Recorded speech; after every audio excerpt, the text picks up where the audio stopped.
Banyak dari kalian yang mengira kalau Polytron itu adalah merek dari Jepang, atau mungkin Korea. Namanya memang terdengar sangat bule. Polytron, futuristik dan mewah, mirip-mirip dengan Sony, Panasonic, atau Samsung. Tapi tahukah kalian, bahwa raksasa elektronik yang produknya mungkin ada di ruang tamu kalian sekarang, lahir bukan di Tokyo, bukan di Seoul, tapi di sebuah kota kecil di Jawa Tengah bernama Kudus. Ini bukan kisah tentang perusahaan asing yang buka cabang di Indonesia. Ini adalah kisah tentang keberanian sekelompok insinyur lokal yang menantang hegemoni raksasa dunia seperti Sony, Panasonic, dan Samsung. Ini adalah kisah tentang Polytron. Bagaimana bisa sebuah pabrik rokok melahirkan raksasa teknologi? Bagaimana mereka bertahan saat badai krisis 98 menghancurkan segalanya? Dan benarkah mereka kini siap menggulingkan dominasi motor Jepang? Siapkan kopi kalian, kita akan membedah sejarah panjang kebanggaan Indonesia ini. Cerita kita mundur ke tanggal 18 Mei 1975. Saat itu, Indonesia sedang gencar-gencarnya membangun. Keluarga Hartono, pemilik Jarum Group, melihat sebuah peluang yang tidak dilihat orang lain. Mereka sadar, bisnis rokok memang menguntungkan, tapi mereka butuh sesuatu yang lebih abadi, sesuatu yang bisa masuk ke setiap ruang keluarga di Indonesia. Maka didirikanlah PT Indonesian Electronic and Engineering, sebuah nama yang sangat teknis.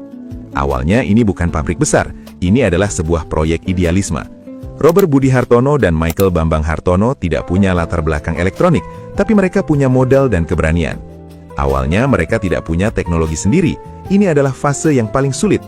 Bagaimana caranya membuat TV kalau insinyurnya belum ada? Strateginya cerdas, belajar dari ahlinya.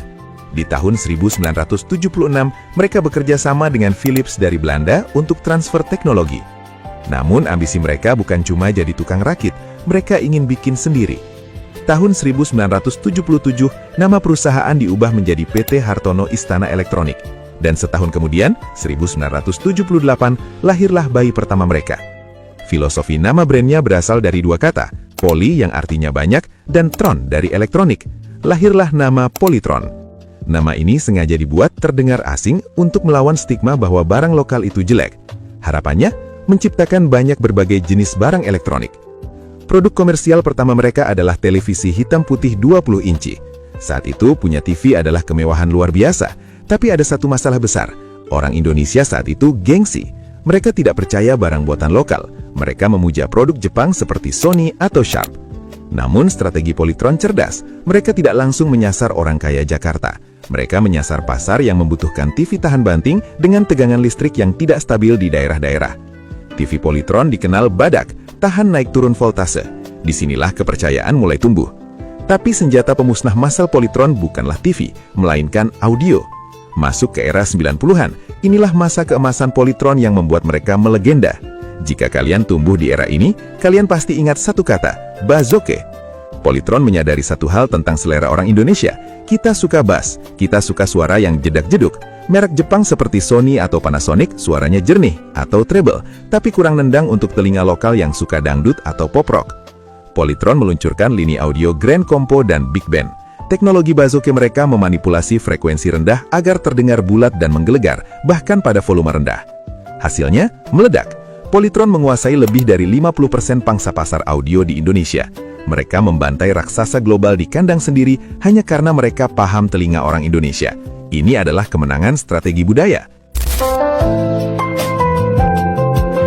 Tahun 1998, Indonesia hancur lebur dihantam krisis moneter atau krismon.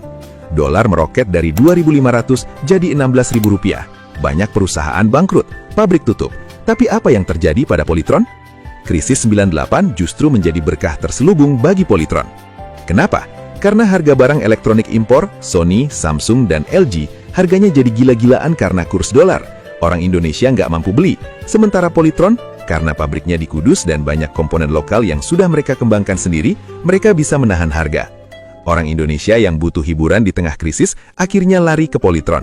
Alih-alih bangkrut, Polytron justru menjadi penyelamat kebutuhan elektronik rakyat. Mereka bertahan, bahkan semakin kuat pasca krisis. Di momen inilah persepsi masyarakat mulai berubah, dari terpaksa beli Polytron menjadi bangga beli Polytron, karena ternyata awetnya minta ampun. Selamat dari krisis, di tahun 2000 perusahaan berganti nama lagi menjadi PT Hartono Istana Teknologi. Sukses di ruang tengah, TV dan audio, Polytron mulai melirik ke dapur dan ruang servis. Ini disebut white goods appliances. Mereka meluncurkan kulkas Beleza. Apa bedanya? Pintunya terbuat dari tempered glass dengan motif bunga-bunga dan warna mencolok, merah, ungu, atau hitam. Ini belum pernah dilakukan kompetitor. Kulkas bukan lagi cuma pendingin, tapi furnitur estetik. Lalu lahir mesin cuci Zeromatic. Mereka tahu air di Indonesia seringkali tekanannya kecil. Zeromatic didesain bisa mencuci bersih meski tekanan airnya sangat rendah, atau zero pressure. Sekali lagi, inovasi berbasis masalah lokal. Zaman terus berubah, TV tabung mati, digantikan LCD dan LED. Polytron tidak ketinggalan. Mereka membangun pabrik panel layar sendiri di Sayung, Demak. Mereka menjadi salah satu dari sedikit brand lokal yang bisa memproduksi LED TV dari nol, bukan sekedar merakit. Lahirlah Cinemax LED TV dengan speaker tower tambahannya. Mereka juga sempat mencoba peruntungan di dunia HP dengan Polytron Zep dan Prime di era 2010-an. Meski harus diakui, di sektor smartphone, gempuran brand China seperti Xiaomi dan Oppo terlalu kuat untuk dibendung. Ini mungkin salah satu kegagalan mereka. HP Polytron tidak begitu meledak. Banyak brand yang gagal di satu segmen akan mundur. Tapi ingat, di belakang Polytron ada Jarum Group, nafas mereka panjang. Memasuki tahun 2020-an, dunia bergeser ke energi hijau. Polytron melihat celah besar. Mereka melihat tren kendaraan listrik atau EV. Dengan pengalaman puluhan tahun mengurus kelistrikan dan komponen, mereka meluncurkan Polytron Evo dan yang paling hit sekarang adalah Polytron Fox R. Motor yang bisa lari 95 km per jam dengan jarak tempuh 130 km sekali cas. Ini bukan sekedar merakit motor China, lalu ditempel stiker. Polytron mengembangkan BMS sendiri. Mereka menawarkan skema sewa baterai yang revolusioner untuk menekan harga jual motor agar terjangkau oleh masyarakat. Polytron juga dikabarkan sedang mengembangkan platform mobil listrik yang disesuaikan dengan infrastruktur Indonesia. Mereka tidak ingin sekedar merebranding mobil China. Mereka ingin mobil yang sanggup melibas banjir, tahan panas tropis, dan yang terpenting, harganya masuk akal bagi kantong Indonesia.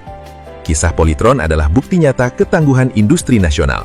Mereka bertahan bukan karena proteksi pemerintah, tapi karena inovasi yang relevan. Mereka tahu apa yang dibutuhkan orang Indonesia. Suara yang ngebas, kulkas yang cantik, mesin cuci yang tahan air kecil, dan motor listrik yang affordable. Dari Kudus untuk dunia, Polytron mengajarkan kita bahwa produk lokal tidak harus menjadi pilihan kedua. Ia bisa menjadi raja di negerinya sendiri. Bagaimana dengan kalian? Produk Polytron apa yang paling membekas di ingatan kalian? Tulis di kolom komentar.